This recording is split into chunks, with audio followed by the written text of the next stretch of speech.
नमस्कार साथियों, आप सभी लोगों का मेरे YouTube channel Krishna defence academy Sonbhadra में हार्दिक स्वागत है। हम अब जा रहे हैं पढ़ने प्रॉफिट एंड लॉस का पार्ट 2। पार्ट 1 में हमने यहाँ तक ट्यूशन तक देखा था। वीडियो ज़्यादा लेंदी न हो जाए, इसके कारण हमने फिर सोचा एक और पार्ट में इसको डालते हैं। ठीक है, तो हम सीधे डायरेक्ट क्वेश्चन पे आते हैं।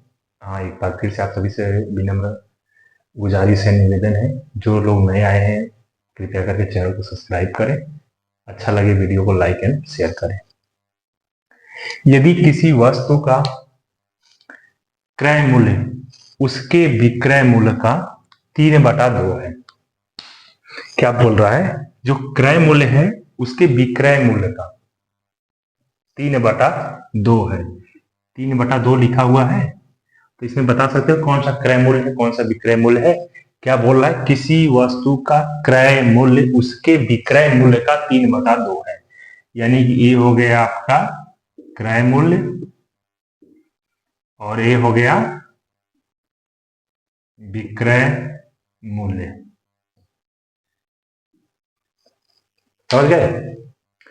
जो क्या हो गया, ये हो गया क्रय मूल्य, ये हो गया विक्रय मूल्य। यदि हानि पूछता तो हानि कितने की हो रही है? 1 की। क्या पूछता? हानि पूछता तो हानि तो 1 की हो रही है, लेकिन तो प्रतिशत में पूछ रहा है, लाभ हो रहा है या हानि हो रही है। तो हानि प्रतिशत बराबर, पिछले वीडियो में देखा है सूत्र क्या है, हानि 1 की बटा के क्रय मूल्य। क्रय मूल्य कितना है? 3 है, गुणते 100। 100 बटा के 3 यानी कितना है? 30.3%। दिख रहा है ना? नीचे नीचे जरा समझ गए? इस बात को समझो एक बार फिर से। यदि किसी वस्तु का क्रय मूल्य, खरीदने वाला मूल्य, उसके बेचने वाले पैसे का 3/2 है। क्या पूछ रहा है? 3/2। विक्रय मूल्य के हिसाब से बोल रहा है 3/2। कौन है? क्रय मूल्य है।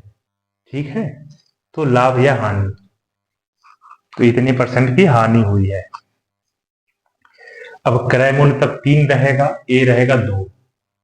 ये हो गया ना सवाल। तब क्या हो रहा है? हानि हो रही है, सीधे सीधे हानि % कितनी की हो रही है? 3, 2, 1 की हो रही है। 1 बटा के क्रय मूल्य 3 आ जाएगा इंटू 100।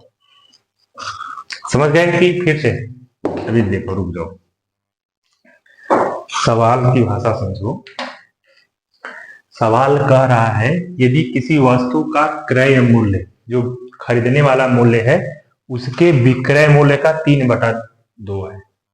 विक्रय मूल्य का, जो बेचने वाले मूल्य का 3/2 है। मतलब समझ रहे हो? यदि विक्रय मूल्य 100 है तो क्रय मूल्य कितना हो गया? 150। यहाँ क्या है? 3/2। यही चीज बोल रहा है ना, 3/2। सीधे इसमें डिफरेंस कितना का है? 1 का। तो हानि कितनी हो रही है? 1 की हो रही है। ठीक, इसी को किस में लिखना है? प्रतिशत में। ठीक, अब यहां से देखोगे 100 150 मान के देखोगे तो हानि कितनी की हो रही है? 50 की। क्रय मूल्य कितना है? 150 इंटू 100, वही आ गया ना 3। 100 बटा के 3 यानी कि 33.33। ऐसे परसेंटेज में, ऐसे जब सवाल आते हैं, दिमाग को खुला ओपन रखना है और आसानी से कर देना, तसल्ली से, कोई दिक्कत नहीं होगी। अब देखते हैं नेक्स्ट सवाल। क्वेश्चन है 12 वस्तुओं का क्रय मूल्य 10 वस्तुओं के विक्रय मूल्य के बराबर है, तो लाभ या हानि प्रतिशत में बताइए। अब बताइए लाभ होगा कि हानि होगा। मान लीजिए कोई सामान हमने 10 रुपए में टॉफी है। कितना है? 10 रुपए में। 10 रुपए में कितना टॉफी लिया है? 20, दिया 10। क्या हम 10 रुपए कहीं गए दुकान से, थोक के दाम में 10 रुपए में 12 टॉफी लेके आए हैं। अब कोई कह रहा है कि हमें दे दो, तो हमने उसको क्या बोला? ये लो 10 टॉफी, ये 10 टॉफी हम लाए हैं 10 रुपए में। तो ऐसे सवाल में हमें क्या हो रहा है? लाभ हो रहा है ना, हमारी 2 सामान बच जा रही है ना, 2 टॉफियां बच जा रही है, तो लाभ ही हो रहा है ना। तो लाभ कितना हो रहा है? लाभ कितना हो रहा है? 2 का। लाभ कितना हो रहा है? 2 का लाभ हो रहा है। तो ये लिखेंगे क्रय मूल्य में कि ये लिखेंगे? इस जो छोटा है उसको लिखेंगे क्योंकि लाभ हो रहा है 2/10। क्या निकालना है? परसेंटेज निकालना है 100। लाभ प्रतिशत, लाभ प्रतिशत, लाभ कितने का हुआ? 2 समान का, क्रय मूल्य क्या हो जाएगा? 10 छोटा वाला हो जाएगा क्योंकि लाभ हो रहा है, और यहाँ पे 100 से कर देंगे। यहाँ आ गया 5 कर देंगे, यानी कि 20% का लाभ। कितना का लाभ हुआ? 20% का लाभ हुआ। समझ गए? अभी एक हानि वाला भी देखते हैं इस पे सवाल। कॉन्सेप्ट समझ गए? 12 वस्तु, मान लीजिए 10 रुपए में 12 टाफी लेके आया, कोई मुझसे मांगा तो मैंने उसको क्या कर दिया? 10 टाफी दे दिया। क्यों? क्योंकि ए सेम है, ए कहीं नहीं गया। अब हमसे पूछ रहा लाभ हुआ या हानि हुआ। 12 सामान हम लाए थे, 10 ही से काम हो गया, तो 2 का लाभ हुआ है ना। तो लाभ कितने का है? लाभ प्रतिशत क्या होता है? लाभ बटे के क्रय में लाभ। अब यहाँ 12 नहीं लिखेंगे, 12 लिखने का मतलब कि हानि होता तब ना 12 लिखते। 12 का सामान 10 में दे रहे हैं। यहाँ क्रय मूल्य, क्रय मूल्य छोटा वाला हो जाएगा, क्रय मूल्य इंटू 100। ठीक है, एक और सवाल देखते हैं हानि। एक प्यारा सा सवाल है, यदि 12 पेन का क्रय मूल्य 16 पेन के विक्रय मूल्य के बराबर है तो लाभ या हानि प्रतिशत बताइए। बताइए, 12 पेन खरीदा है, बेचने के लिए कितना पेन बेचना पड़ रहा है? उसको 16 पेन बेचना पड़ रहा है।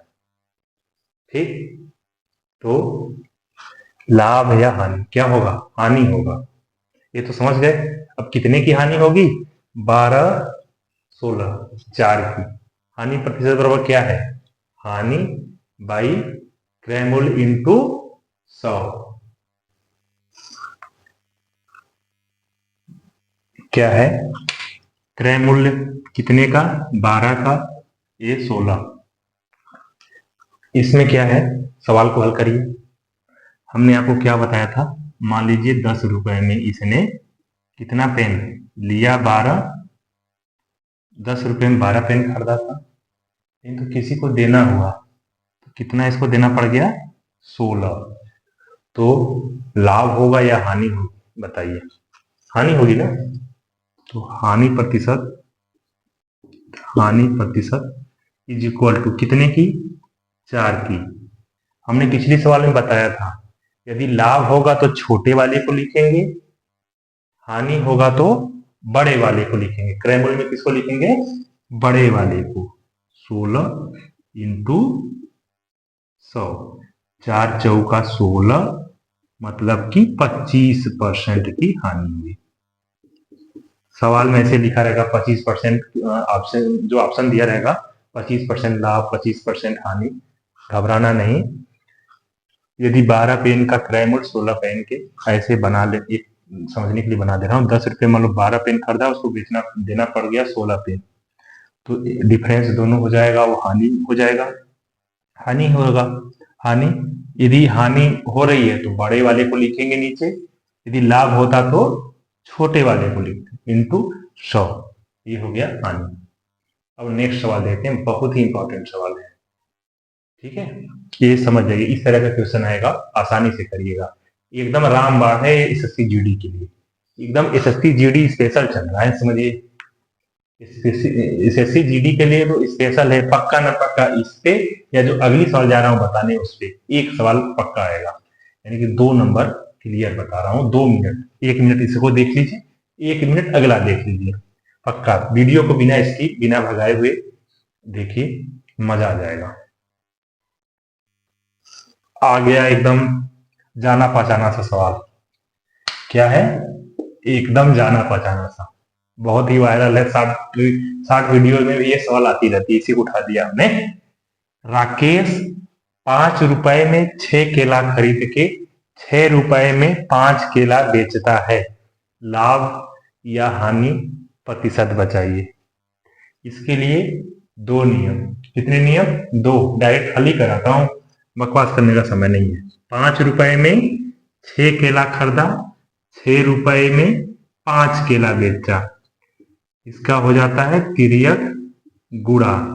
जो पहला आता है 25, ये हो जाता है सीपी, और जो ये दूसरा आता है 36, ये हो जाता है SP, cost price selling price. एक नियम समझ गए। अब 25 रुपए की सामान 36 रुपए में बेच रहा है, तो ये 25 है ना, इसको परसेंटेज निकालने के लिए कितना करना पड़ेगा, 100 करना पड़ेगा। इसमें किसका गुणा कर देंगे, 4 का। 25 चौके 100, तो इधर भी 4 का गुणा करना पड़ेगा ना, बराबर। ये हो जाएगा 144। 144 हो गया, यानी कि 44%। लाभ कितना हो गया, 44% लाभ। ठीक है, एक नियम हो गया। दूसरा नियम ऐसे लिखेंगे, वस्तु नहीं, रुपया, रुपया, वस्तु, रुपया, वस्तु। जब ऐसी सवाल हो रुपया वस्तु में हो, सबसे पहले 5 रुपया 6 वस्तु, 6 रुपया 5 वस्तु। नजदीक का नजदीक वाले में गुणा कर देंगे, दूर का दूर वाले में। ठीक है, जो दूर वाला होगा वो हो जाएगा सीपी, जो नजदीक वाला है वो हो जाएगा एसपी। यहां से कर देंगे तो 25, ये हो जाएगा 36। अब 100 से निकालने के लिए यहाँ भी 4 का गुणा कर देंगे, यहाँ भी 4 का गुणा कर देंगे, ये हो जाएगा 100%। इधर हो जाएगा 144, यानी कि 100 रुपया सीपी पे 144 पे बेच रहा है। इसको बोलते हैं तिर्यक नियम। क्या बोलते हैं, तिर्यक, या इसको बोलते हैं रुपये वस्तु नियम। ठीक है, पहले क्या लिखेंगे, रुपया लिख देंगे, फिर वस्तु, फिर रुपया, फिर वस्तु। दोनों नजदीक वाले का आपस में गुणा कर देंगे और दूर वाले का आपस में। जो पहले वाले से जो अंतिम वाले का गुणन कर रहे हैं, वो जो आएगा हमारा हो जाएगा सीपी, कास्ट प्राइस, यानी कि क्रय मूल्य। जो बाद में जो नजदीक वाला है दोनों, वो क्या हो जाएगा, सेलिंग प्राइस, यानी कि विक्रय मूल्य। अब इन दोनों जो 25 आ गया, तो 25 से तो हम बता नहीं पाएंगे, 25 का 36, तो इसको क्या कर देंगे, 100 बना लेंगे। ठीक, 100 बनाने के लिए 4 से गुणा इधर भी कर दिया, इधर भी कर दिया। 100 की चीज 144 रुपए में बिक रही है, यानी कि लाभ प्रतिशत कितना हो रहा है, 44। एकदम वायरल क्वेश्चन है, हर जगह आपको शॉर्ट वीडियो में हर जगह दिख जाएगा। इसके 2 फार्मूला है लगाने, कितना, ये फर्स्ट मेथड हो गया, ये हो गया आपका सेकेंड मेथड। ठीक है, इससे लगाइए, इससे क्या लगाना है, जो पहले दिया है कितने रुपए में कितने का बेचा, फिर कितने रुपए में कितने का, फिर ये गुणा कर देते हैं। जो पहले वाले से इसका गुणा करते हैं वो हो जाता है सीपी, जो इससे करते हो जाता है सेलिंग प्राइस। ये 2 मेथड है, इसके ऊपर क्वेश्चन आएगा, नोट कर लीजिए, आ गया है, ये समझिए। 5 फरवरी से जब एसएससी जीडी का पेपर होगा ना, पहले सेट के बाद ही मैं मिलूंगा, जो इस पे, इस नियम पे, रूल पे जो क्वेश्चन होगा उसको लेके मैं मिलूंगा। और जो लोग नहीं कर पाए होंगे उनसे पूछूंगा क्यों नहीं कर पाए। एकदम आसान सा क्वेश्चन है। इसके 1-2 सवाल और देते हैं और यहीं पे प्रॉफिट लॉस को खत्म करेंगे। एक सवाल या 2 सवाल और हल कर लेते हैं इस नियम पे, उसके बाद में हम खत्म करते हैं। सवाल है, कोई लड़का 16 रुपए में 9 सेव खरीदता है। 16 रुपए में कितने सेव खरीद रहा है, 9। 2 नियम बताए थे, 16 रुपए में 9 सेव खरीद रहा है, 20 रुपए में 11 सेव के भाव से बेचता है, उसे कितने प्रतिशत का लाभ या हानि हुआ। बोले थे तिर्यक गुणा करने के लिए, 16 के रहे 176, ये क्या हो गया, सीपी। बोले थे सीपी यानी कि क्रय मूल्य, 9 दूना 180, ये हो गया सेलिंग प्राइस, यानी कि विक्रय मूल्य। 176 रुपए का चीज 180 में बेच रहा है, तो क्रय मूल्य छोटा है, विक्रय मूल्य बड़ा है, तो क्या हो रहा है, लाभ ही हो रहा है ना। अब यहां से लाभ प्रतिशत बराबर क्या होता है, लाभ प्रतिशत। ठीक है, इसको 100 करने में दिक्कत समझ में आएगी, इसलिए डायरेक्ट लाभ प्रतिशत। लाभ कितने का हो रहा है, 4 का। क्रय मूल्य कितना है, 176 गुणते 100। समझ गए। अब 4 से काटते हैं, इसको डायरेक्ट काटते हैं। 4 चौके 16, 1 4 चौके 16, 100 बटा के 44। ठीक है, 100 बटा के 44, इसको 11 से काट देते हैं, 11 चौक 44, 4 से काट रहे हैं, सॉरी 4 से काटेंगे तो 4 11 में आ जाएगा, इधर आ जाएगा 25, 25 बटा के 11% लाभ है।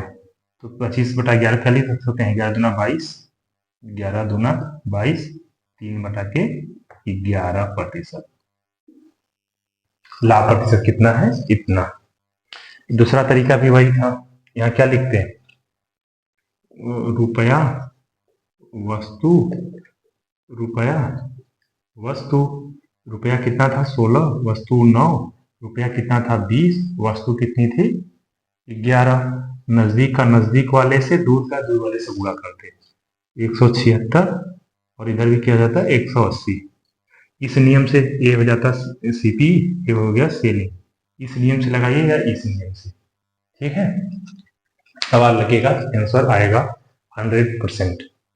तो मैं यह मान के चलता हूं आप लोग प्रॉफिट लॉस में से जो भी सवाल आएगा उसको यकीनी तौर पे करेंगे और